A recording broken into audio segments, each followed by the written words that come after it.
Imagine opening your mailbox on a Wednesday afternoon. Inside, there's a notice from your mortgage servicer. Your escrow account has a shortfall. Property taxes increased again. Insurance premium doubled. You need to send $2,500 within 30 days, or your monthly payment jumps permanently. You're not behind on anything. You haven't missed a payment. But suddenly, housing costs you thought were locked in just increased 30%. This scenario isn't hypothetical. It's happening right now to millions of American homeowners who believed they had everything figured out. Currently, American households carry approximately $13 trillion in mortgage debt spread across over 86 million mortgages. But mortgage principal isn't the complete story anymore. Homeowners are tapping equity lines reaching $422 billion. They're refinancing to extract cash, and they're doing this while certain delinquency metrics are showing warning signs not seen in years. By third quarter 2025, the FHA seriously delinquent rate, that's 90 days past due or worse, increased almost 50 basis points year over year.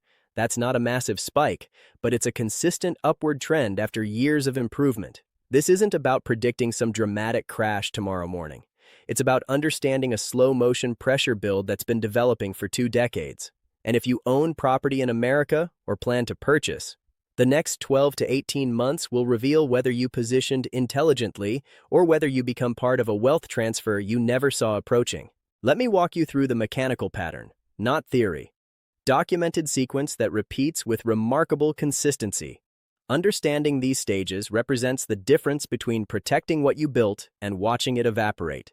Stage 1, cheap borrowing era. Everything begins with artificially low interest rates. The Federal Reserve suppresses borrowing costs, attempting to stimulate economic activity. Mortgages become incredibly affordable. Credit flows freely. Everyone from Wall Street institutions to your neighborhood mortgage broker operates with identical mission. Put people into homes. Maximum volume. Maximum leverage. Think of this like a casino offering to lend you chips at near zero interest. You'd keep playing indefinitely, wouldn't you? That's precisely what unfolded from 2001 through 2005, then again from 2008 through 2021. Between 2020 and 2022, Americans secured 30-year mortgages at rates as low as 2.65%. Historic, unprecedented, unsustainable. Many homeowners refinanced, extracted cash, purchased investment properties. The machine operated flawlessly. Here's a micro example. In 2021, a couple in Phoenix purchased a $350,000 home at 2.8%. Monthly payment around $1,450, including taxes and insurance. Totally manageable on their combined $90,000 income. Everything looked perfect. Stage 2, equity illusion phase. Next arrives the dangerous period. Home values skyrocket. Between March 2020 and March 2025, median home prices jumped from $287,000 to $437,000. That's 44% appreciation in 5 years. Suddenly, everyone feels substantially wealthier. Your home appraised at $500,000, you purchased it for $300,000. Congratulations, you just made $200,000, except you didn't actually, not in any meaningful sense. But the financial system treats phantom equity like real wealth. Banks flood your mailbox with offers. You're sitting on $200,000 in untapped equity. Access it. Home equity lines of credit. Cash out refinances. Debt masquerading as wealth creation. The average HELOC balance reached $45,157 in 2024. Here's what's genuinely insidious. You're not wealthier at all. Your house appreciated on paper, but you still need somewhere to live. The only mechanism for accessing that wealth requires borrowing against it, creating new debt obligations, or selling and relocating somewhere cheaper, assuming cheaper alternatives exist. Our Phoenix couple, by 2024, their home was worth $475,000. They took out a $50,000 HELOC for renovations and consolidating credit card balances. Their total housing debt now $350,000 in mortgage, $50,000 in HELOC. They're carrying $400,000 in debt on income that barely grew, maybe $95,000. The trap has been set. They just don't realize it yet. Stage 3, rate shock and cost cascade. This is where the mechanism springs. Interest rates rise rapidly. The Fed raised rates 11 times between March 2022 and July 2023, taking the federal funds rate from near zero to 5.33%. Mortgage rates for new purchasers exploded from under 3% to over 7%. But that's not the actual problem for existing homeowners with fixed-rate mortgages. Their payment stays constant. The real crisis emerges from everything else becoming dramatically more expensive simultaneously. Property taxes increase because your home value increased. In most jurisdictions, higher assessed values mean proportionally higher tax bills. A $300,000 home now worth $475,000 sees substantial tax increases. Homeowners' insurance skyrockets. Climate risks, inflation pressures, reinsurance costs. In Florida and Texas, some homeowners watched premiums double or triple within 2 years. Utility costs rise. Maintenance expenses rise. Everything rises except wages, which consistently lag inflation by years. And here's the critical element. If you hold an adjustable rate mortgage or HELOC, your actual payments do increase substantially. HELOCs typically tie to prime rate. When rates jumped from 3% to 8.5%, monthly payments on a $50,000 HELOC increased from $125 to $333 every month, indefinitely until you pay it off. That Phoenix couple experienced insurance doubling from $1,200 to $2,400 annually. Property taxes jumped $800 yearly. Their HELOC payment increased $200 monthly. Suddenly, total housing costs went from $1,700 monthly to $2,300 on identical $95,000 income. They're still employed. They haven't made a single questionable financial decision, but they're now spending 29% of gross income on housing, up from 21%, and they possess dramatically less cushion for emergencies. Stage 4 represents the systemic phase. This is where individual struggles compound into broader crisis.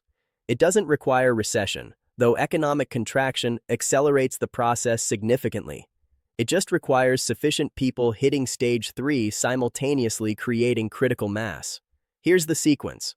A portion of homeowners can't maintain payments. They attempt selling, but buyers are scarce because mortgage rates at 6 to 7% make properties unaffordable for new purchasers. Properties sit on market longer. 64 days average by late 2025, up from 45 days in 2022. Desperation sales commence, prices soften, then mathematics turns vicious. If you purchased in 2021 or 2022 at peak valuations, your property might be worth less than you owe after accounting for realtor fees and closing costs. You're trapped, can't sell without bringing cash to closing. Can't refinance because rates are substantially higher, can't afford monthly obligations, so you stop paying. Delinquencies accelerate, foreclosures increase. When foreclosed properties flood markets, prices decline further. More homeowners go underwater. The cycle feeds itself relentlessly. Think of this like an avalanche. A few snowflakes become a slab becomes destructive wall. That Phoenix couple, if they suffered income loss, job elimination, medical crisis, anything, they'd be forced to sell. In a softening market, they might receive $450,000 down from $475,000. After 6% realtor fees and closing costs, they'd net $420,000. Minus their $400,000 debt, they have $20,000 remaining. After 5 years of payments, renovations, stress, they've got barely enough for a down payment on something smaller. This represents the pattern. Cheap money creates equity illusion.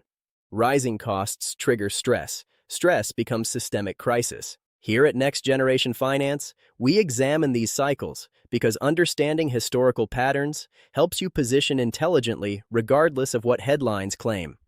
The pattern emerged in 1990. It repeated in 2008. The ingredients are mixing identically right now.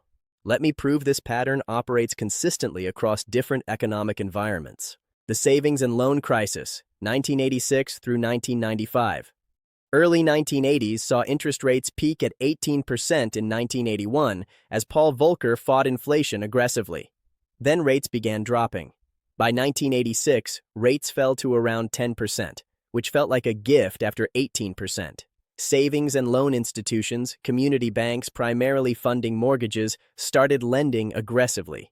The government had recently deregulated them, permitting riskier asset investments. Commercial real estate appeared incredibly profitable. Between 1982 and 1986, commercial real estate loans by S&Ls tripled dramatically. But here's what history glosses over. The crisis didn't originate from bad loans initially. It started with interest rate risk. S&Ls possessed a fundamental structural flaw. They borrowed short-term deposits from customers at low rates and lent long-term mortgages at fixed rates. When rates suddenly spiked again in 1986 and 1987, they got crushed. They were paying 7 to 8% to depositors while only earning 5 to 6% on old mortgages they'd issued. They bled money continuously. So they made progressively riskier loans attempting to recover losses. Commercial real estate speculation, junk bonds, speculative construction. By 1989, dominoes fell. Over 1,000 S&Ls failed between 1986 and 1995. Government stepped in with a $124 billion bailout, approximately $293 billion in current dollars. Homeowners lost access to credit overnight in many regions.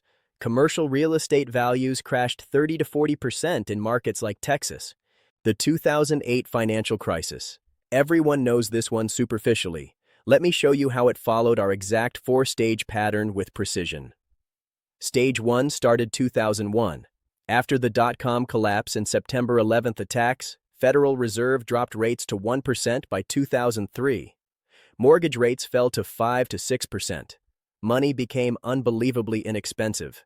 Between 2001 and 2006, U.S. household debt as percentage of disposable income went from 101% to 135%. Subprime mortgages, loans to borrowers with poor credit, exploded. In 2001, subprime represented about 8% of mortgage originations. By 2006, 20%. Lenders literally created products called ninja loans. No income, no job, no assets. If you could breathe, you qualified. Between 1997 and 2006, median home prices rose 124%. Stage 2 equity illusion took over completely. By 2005, everyone was a real estate genius temporarily. Investment purchases jumped from 25% of sales in 2000 to 45% in 2006. The turning point arrived 2006 when home prices peaked. Nobody noticed initially. Sales slowed slightly. Inventory increased modestly. No big deal superficially. Wrong. The crisis didn't start with foreclosures. It started with mortgage-backed securities trading desks. In July 2007, two Bear Stearns hedge funds collapsed because subprime bonds they held became impossible to value accurately, not worthless necessarily, just unknowable value. Credit markets froze. Banks stopped lending to each other. When that stops, everything stops. September 2008, Lehman Brothers filed for bankruptcy. Fourth largest investment bank in America, gone. The government seized Fannie Mae and Freddie Mac, which owned or guaranteed half of all U.S. mortgages. Foreclosures hit record levels.